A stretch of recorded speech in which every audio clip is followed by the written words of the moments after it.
Hello guys, welcome back to Diamond Learning. आशा करता हूँ आप सब बच्चे बहुत अच्छे होंगे और हमारी वीडियोस जो है उसको एंजॉय कर रहे होंगे।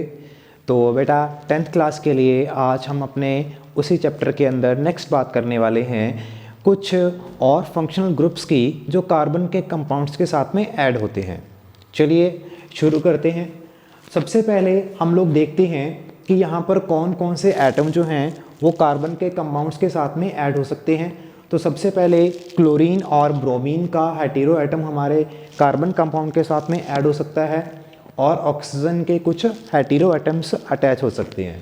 ठीक है, तो क्लोरीन और ब्रोमीन जब अटैच होंगे तो ये कंपाउंड की कौन सी क्लास बनाएंगे?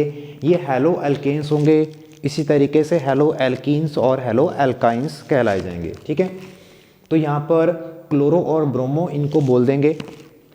इनके लिए हम लोग फंक्शनल ग्रुप जब फॉर्मूले में लगाएंगे तो ये इस तरीके से Cl और Br की फॉर्म में अटैच हो जाएंगे और इनके साथ में जो प्रीफिक्स या सफिक्स का यूज़ कर सकते हैं।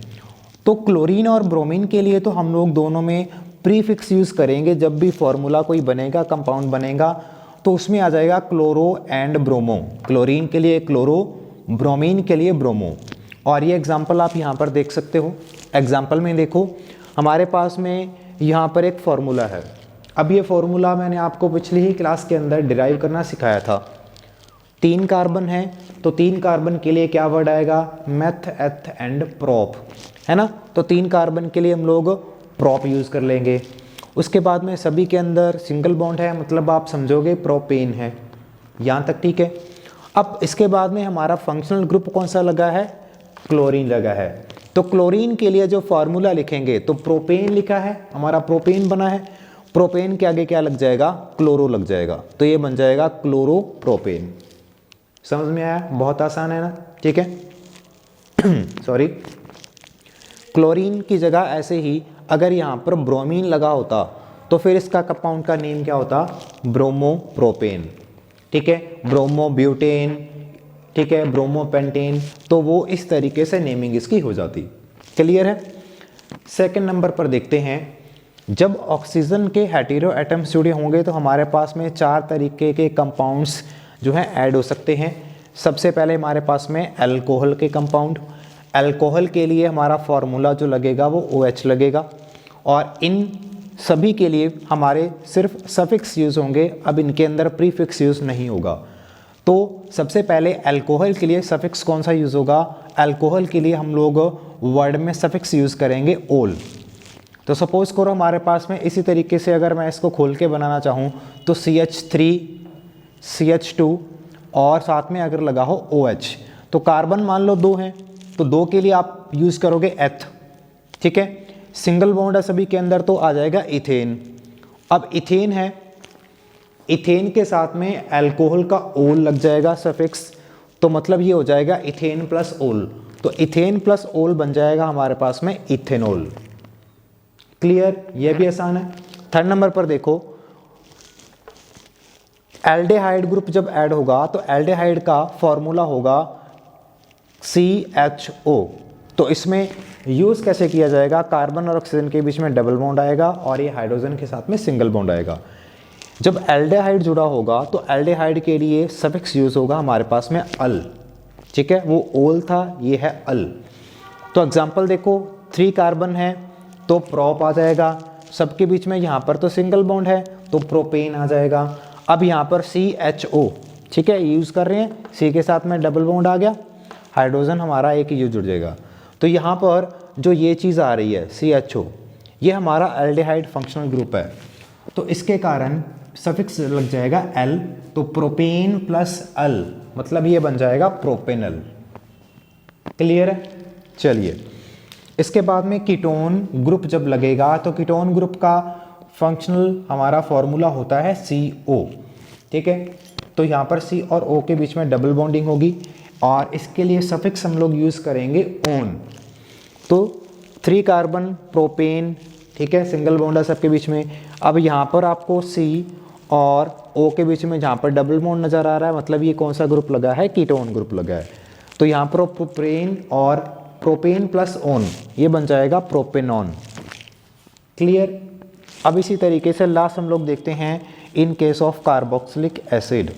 कार्बोक्सिलिक एसिड जो है वो होता है COOH, तो यहाँ पर C और O के बीच में डबल बॉन्ड है और उसके साथ में OH लग जाएगा। इनके लिए सफिक्स यूज़ किया जाता है ओइक एसिड। ठीक है, तो एग्जांपल देखो हमारे पास में क्या है, कार्बन 3 है हमारे पास में, तो प्रोप, ठीक है, सिंगल बॉन्ड है तो एन, प्रोपेन प्लस COOH, ये हमारा फंक्शनल ग्रुप जो है कार्बोक्सिलिक एसिड का है ना। तो यहाँ पर प्रोपेन के साथ में ओइक एसिड लग जाएगा तो क्या बन जाएगा, प्रोपेनोइक एसिड। इसी तरीके से जितने भी कार्बन जुड़े होंगे तो वहाँ पर ब्यूटेनोइक एसिड हो सकता है, पेंटेनोइक एसिड हो सकता है, प्रोपेनोन की जगह ब्यूटेनोन हो सकता है, ठीक है, हेप्टेनोन हो सकता है। इस तरीके से नेमिंग जो है इनकी यहाँ पर की जाती है। क्लियर है? तो इसका आप लोग बेटा स्क्रीनशॉट ले लो, क्योंकि आपकी बुक के अंदर ये चीज़ अलग बताई गई है और फिर इसको अलग से बताया गया है। तो मैंने आपको सभी चीज़ एक साथ में कंबाइंड करके विद एग्जांपल आपको करवाई है यहाँ पर। ठीक है, तो ऐसा जो है आपको कोई भी टीचर नहीं करवाएगा। इसका स्क्रीनशॉट जो है एक बार आप सभी बच्चे इसका ले लेंगे, उसके बाद हम अपने नेक्स्ट टॉपिक पे चलेंगे। नेक्स्ट बेटा हम लोग बात करने जा रहे हैं कार्बन कंपाउंड्स की केमिकल प्रॉपर्टीज़ के बारे में। ठीक है, तो सबसे पहले प्रॉपर्टी हम लोग जो डिस्कस करेंगे इसके अंदर वो आएगी कंबशन। ठीक है, तो कंबशन के अंदर बेटा क्या होगा कि कार्बन के जितने भी कंपाउंड्स हैं वो जनरली ऑक्सीजन के साथ में कंबाइन करके, ठीक है, क्या बनाते हैं, कार्बन डाइऑक्साइड प्रोड्यूस करते हैं। और इस कार्बन डाइऑक्साइड के साथ में कुछ अमाउंट जो है हीट और लाइट का भी प्रोड्यूस होता है। ठीक है, क्या प्रोड्यूस होता है, हीट और लाइट भी प्रोड्यूस होती है। तो जैसे कार्बन अगर ऑक्सीजन के साथ में बर्न होगी तो ये कार्बन डाइऑक्साइड प्रोड्यूस करेगी और साथ में हीट एंड लाइट को प्रोड्यूस करेगी। ऐसे ही नेक्स्ट एग्जांपल में जैसे देखते हैं कि यहाँ पर CH4 है, ये भी ऑक्सीजन के साथ में कंबाइन करेगी तो कार्बन डाइऑक्साइड प्रोड्यूस करेगी, वाटर के मॉलिक्यूल्स प्रोड्यूस हो जाएंगे और साथ में हीट एंड लाइट रिलीज होगी। ठीक है, तो कार्बन के कंपाउंड्स हमेशा कार्बन डाइऑक्साइड प्रोड्यूस करेंगे, हीट एंड लाइट को प्रोड्यूस करेंगे। क्लियर? चलो अब नेक्स्ट देखते हैं कि सैचुरेटेड और अनसैचुरेटेड कार्बन कंपाउंड्स के अंदर क्या डिफरेंस होता है। तो ये जब कंबशन के अंडरगोन जाते हैं, ठीक है, तो इनमें क्या डिफरेंस होगा। सैचुरेटेड हाइड्रोकार्बन्स क्या होते हैं, ये जनरली एक फ्लेम के साथ में बर्न होते हैं। ठीक है, ये एक फ्लेम को प्रोड्यूस करते हैं और फ्लेम उनकी जो होगी वो जनरली क्लीन होती है। क्या होती है, जनरली क्लीन फ्लेम के साथ में बर्न करते हैं। लेकिन वहीं पर अगर हम लोग अनसैचुरेटेड हाइड्रोकार्बन्स की बात करते हैं तो ये येलो फ्लेम प्रोड्यूस करते हैं और फ्लेम के साथ में ये ब्लैक स्मोक भी बहुत प्रोड्यूस करते हैं। ठीक है, काला धुआं जो है उनकी फ्लेम के साथ में ज़रूर प्रोड्यूस होगा। तो इसका रीज़न क्या होता है, अनसैचुरेटेड हाइड्रोकार्बन्स में डबल बॉन्ड और ट्रिपल बॉन्ड्स होते हैं। ठीक है, जिनके कारण ये क्या करते हैं, इनको जो कार्बन डाइऑक्साइड इनमें से जो प्रोड्यूस होती है तो वो अमाउंट में क्या बनती है, ज़्यादा रिलीज होती है। ठीक है, आपने देखा होगा कि कुछ फ्यूल्स जैसे कोल और पेट्रोलियम, ठीक है, ये कोल और पेट्रोलियम जो होते हैं तो इनके अंदर नाइट्रोजन और सल्फर का कुछ अमाउंट मिलता है। ठीक है, और ये जब बर्न होते हैं तो इनके बर्न होने से ऑक्सीजन के साथ में कंबाइन होकर ये नाइट्रोजन और सल्फर क्या बनाते हैं, ये अपने ऑक्साइड्स बनाते हैं। ठीक है, तो नाइट्रोजन के ऑक्साइड या सल्फर के जो ऑक्साइड होते हैं ये हमारे एनवायरनमेंट को क्या करते हैं, पॉल्यूट करते हैं। इनकी वजह से हमारे एनवायरनमेंट में क्या होता है, पॉल्यूशन फैलता है। ठीक है, चलो अब उसके बाद में हम लोग देखते हैं कि कुछ सब्सटेंसेस जो होते हैं, ठीक है, वो विदाउट फ्लेम के साथ में बर्न होते हैं और कुछ फ्लेम के साथ में बर्न होते हैं, ये हमने देख लिया है। हमने अनसैचुरेटेड हाइड्रोकार्बन्स की बात की थी कि ये जनरली क्लीन फ्लेम देते हैं। ठीक है, बट अगर ऑक्सीजन का अमाउंट अगर इनको कम दिया जाए तो उस पर भी डिपेंड करता है। अगर ऑक्सीजन का अमाउंट इनको कम दिया जाएगा तो फिर सैचुरेटेड हाइड्रोकार्बन्स भी क्या होते हैं, ये भी कई बार क्या करेंगे, इसी तरीके से ब्लैक स्मोक जो हैं वो प्रोड्यूस करेंगे। ठीक है, तो इस ऑक्सीजन की सप्लाई के ऊपर भी डिपेंड करता है इनकी बर्निंग और कार्बन डाइऑक्साइड की प्रोडक्शन।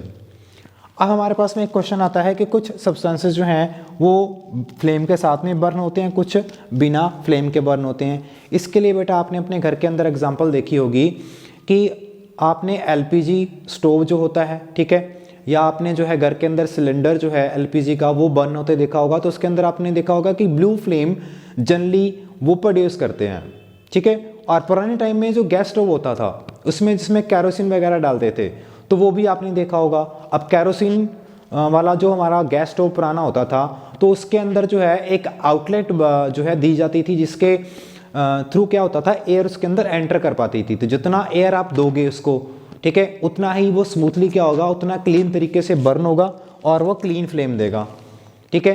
अब अंगीठी के अंदर आपने देखा होगा कई बार चारकोल की या फिर सिंपली कोल जो है उसकी बर्निंग आपने देखी होगी, ठीक है। अब चारकोल वाला जो बर्निंग होती है उसके अंदर फ्लेम प्रोड्यूस नहीं होती है, लेकिन एलपीजी सिलेंडर के अंदर, गैस का जो सिलेंडर आप घर में यूज़ करते हो कुकिंग में, तो वो फ्लेम प्रोड्यूस करता है ब्लू कलर की। तो ये ऐसा डिफरेंस क्यों देखने को मिलता है इनके अंदर? वो डिफरेंस इनमें इसके कारण होता है कि जो अंगीठी के अंदर आप चारकोल या कोल देखते हो तो वो स्टार्टिंग के अंदर जब उनके अंदर इग्निशन स्टार्ट होती है तो वो क्या करते हैं, उनके अंदर कुछ वोलेटाइल सब्सटेंसेस होते हैं। वो वोलेटाइल सब्सटेंसेस जो हैं वो जब ख़त्म हो जाते हैं तो उसके बाद में फिर फ्लेम जो है प्रोड्यूस नहीं होती।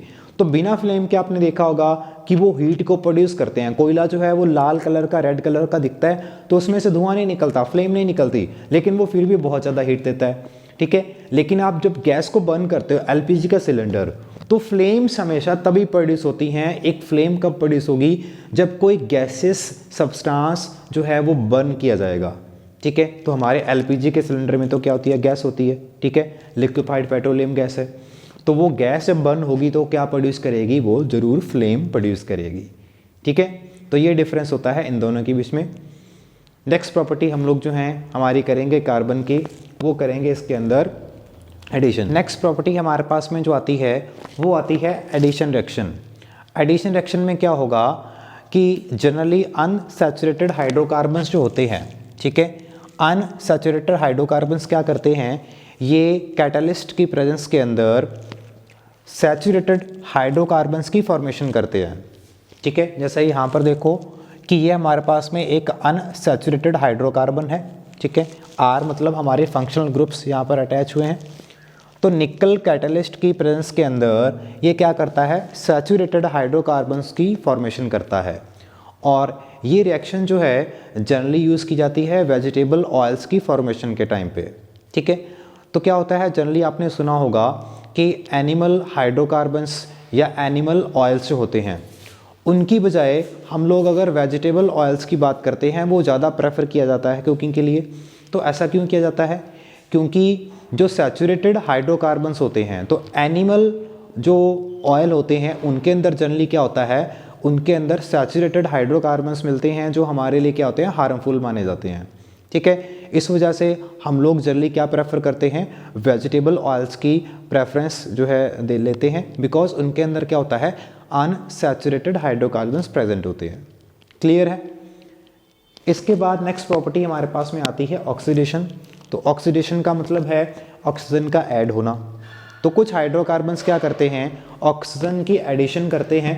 जैसे कि यहाँ पर देखो हमारे पास में CH3 CH2OH है, तो ये एल्केलाइन KMnO4 पोटाशियम परमैंगनेट, उसको जब हीट करते हैं इसकी प्रेजेंस में, या फिर इसकी जगह पर हम लोग एसिडिफाइड K2Cr2O7, ठीक है, पोटाशियम डाइक्रोमेट भी ले सकते हैं।